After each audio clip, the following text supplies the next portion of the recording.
días. Esta mañana vamos a hablar sobre el tema del derecho parlamentario, habida cuenta que estamos en un proceso electoral donde ya se ha constituido el Congreso de la República con 130 electos nuevos parlamentarios y está próximo el 5 de junio a elegir al nuevo o nueva presidenta del Perú.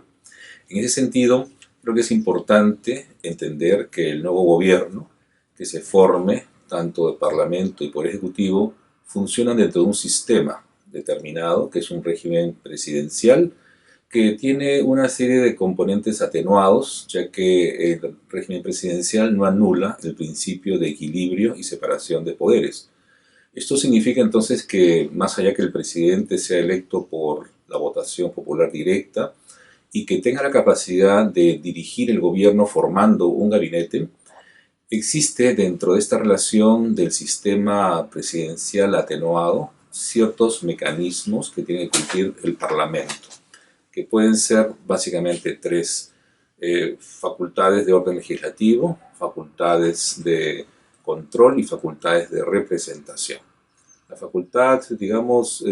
legislativa es la más antigua, que está centrada en la expedición de las leyes, pero no solamente ellas, sino también en la posibilidad de delegar facultades al Poder Ejecutivo para que legisle en determinadas materias y plazos mediante decreto legislativo, o también que pueda el propio Poder Ejecutivo, de acuerdo con la Constitución, dictar decretos de urgencia en materia económica cuando así lo demande el interés nacional y con cargo a dar cuenta al Congreso. Estas potestades legislativas propias del Parlamento, como también las cedidas al Poder Ejecutivo, tienen que estar enmarcadas en lo que señala la Constitución, porque de lo contrario, de haber alguna infracción a la Constitución de manera directa o indirecta, son objeto de una acción de inconstitucionalidad que el Tribunal Constitucional deberá resolver. En segundo lugar, tenemos la función o atribución de control propia de un Parlamento que también fiscaliza. Y ahí podemos subdividir en algunas competencias que son unas preventivas, otras son funcionales y otras son más represivas, ¿no? Las preventivas son precisamente aquella que da lugar a la formación del gobierno, porque el presidente o presidenta electo tendrá que nominar a un presidente de Consejo de Ministros, quien a su vez le propone el conjunto de ministros, y de conformidad con la Constitución, el gabinete, el presidente del Consejo de Ministros nominado con sus ministros, se presenta al Congreso en el plazo de 30 días después de la juramentación del presidente, a efectos de presentar su plan de gobierno y presentar a sus ministros, y deben solicitar un voto de confianza,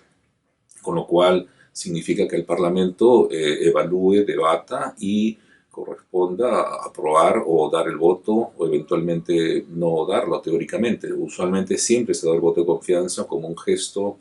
de fair play, de juego limpio, para que ejerza el poder, y luego de 100 días empiezan ya a operar todas las funciones de control, si no es antes, ¿no? En ese sentido, esta tarea también preventiva supone que el Parlamento tenga también que cumplir funciones que están pendientes. Por ejemplo, el nombramiento del defensor del pueblo, ya que no se ha logrado hasta el momento ningún acuerdo, como también la designación de un magistrado del Tribunal Constitucional que ya venció su mandato hace un año, o la nominación del nuevo Contralor General de la República, que también está con el cargo vencido, ¿no? Luego tenemos estas funciones propias del Parlamento, que son más regulares y continuas, donde los parlamentarios pueden solicitar, invitar a un ministro o a un alto funcionario para que informen sobre determinada política o determinado acontecimiento que sea de interés nacional. Dentro de ello pueden también no solamente pedir informes a altos funcionarios, sino también elaborar sobre la base de esas informaciones dictámenes para la elaboración de sus proyectos de leyes a través de la presentación que hagan de estos los grupos parlamentarios, que es la forma de aglutinar a los parlamentarios para un trabajo más ordenado, y que entren a las comisiones ordinarias a ser debatidos, aprobados y luego presentados, ¿no?, al Pleno del Congreso, quien debe finalmente elaborar el debate, mejor dicho, y rectificar, de ser el caso, y aprobar la ley. La misma que es remitida al Poder Ejecutivo en una autógrafa para que ésta sancione, es decir, para que refrende o la observe. Y si no hay observación, dentro del plazo de 15 días puede y debe promulgarla y entrar a regir al día siguiente de su publicación la ley aprobada, ¿no? Pero dentro de las potestades también diríamos de carácter un tanto represivas o de control típico, donde hay sanción, se habla de estos mecanismos de investigación que a veces el Congreso realiza sobre asuntos de interés público en comisiones investigadoras, o de pronto otro mecanismo como es directamente la acusación constitucional, porque alguna alta magistratura que prevé la Constitución se encuentra involucrada en una infracción a la Constitución o incluso en la comisión de un hecho ilícito que está calificado como tal en el Código Penal. Esto puede derivar precisamente en lo que se llama el antejuicio, es decir, el elaborar, ¿no?, una comisión que investigue, que acuse ante la comisión permanente y la comisión permanente votar, ¿no?, sin presencia de estos miembros de esta comisión, que se pone a disposición por la naturaleza de la infracción, en este caso penal, a esta persona a disposición del Ministerio Público, quien debe acusar concretamente ante la Corte Suprema, señalar la Constitución y esta abrir una investigación judicial con los resultados que corresponda al debido proceso, ¿no? Sin perjuicio de este antejuicio, existe también una figura en la Constitución que da lugar a que estas personas acusadas, y sobre todo si han cometido una infracción a la Constitución, puedan ser objetos de una sanción directa por el Parlamento, como puede ser la suspensión en el cargo, puede ser la inhabilitación para ejercer cargos políticos y finalmente puede ser la destitución en el cargo, ¿no? Estos casos son extraordinarios. Los últimos que se hicieron fue precisamente contra el expresidente Fujimori por fugar del país y renunciar desde el Japón, ¿no?, por fax a la presidencia de la República. Fue inhabilitado políticamente en 2001.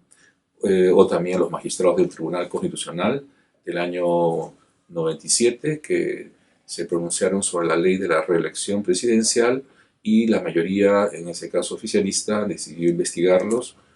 arbitrariamente, desde mi punto de vista, y destituirlos, ¿no?, del cargo de magistrados del Tribunal Constitucional. En ese sentido, yo diría que es necesario que el ejercicio de estas competencias,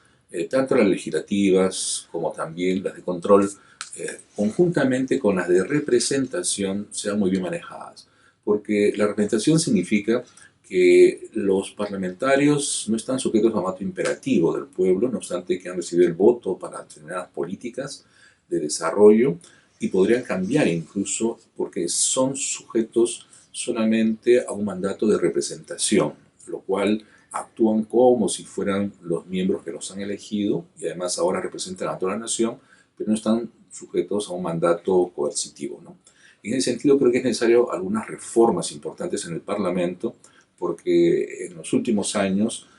ha dejado mucho que desear la calidad de muchos parlamentarios electos por el voto popular libre, ¿no? Incluso en esta última elección se acusa a muchos representantes que tienen juicios, ¿no?, pendientes sobre el lavado de activos o inclusive con algunos vínculos en el narcotráfico, ¿no? Hay países que lamentablemente han atravesado por estas circunstancias, como en Colombia, y en ese sentido se han tomado medidas importantes, como por ejemplo anular la inmunidad parlamentaria para que cualquier persona que tenga sospechas fundadas sea objeto de investigación por el Ministerio Público sin necesidad de todos estos fueros o antefueros que a veces son un manto, muchas veces de impunidad para poder investigar por parte del Poder Judicial, ¿no? Creo que también es importante que el Senado de la República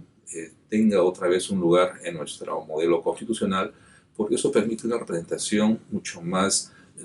definida, ¿no?, de los distintos sectores de la población, sobre todo el interior del Perú. Y además también creo que el derecho a la consulta está pendiente, o el derecho a la revocatoria, incluso en las autoridades, porque quien tiene más poder debe estar sujeto a mayor control. Y en este caso, un modelo,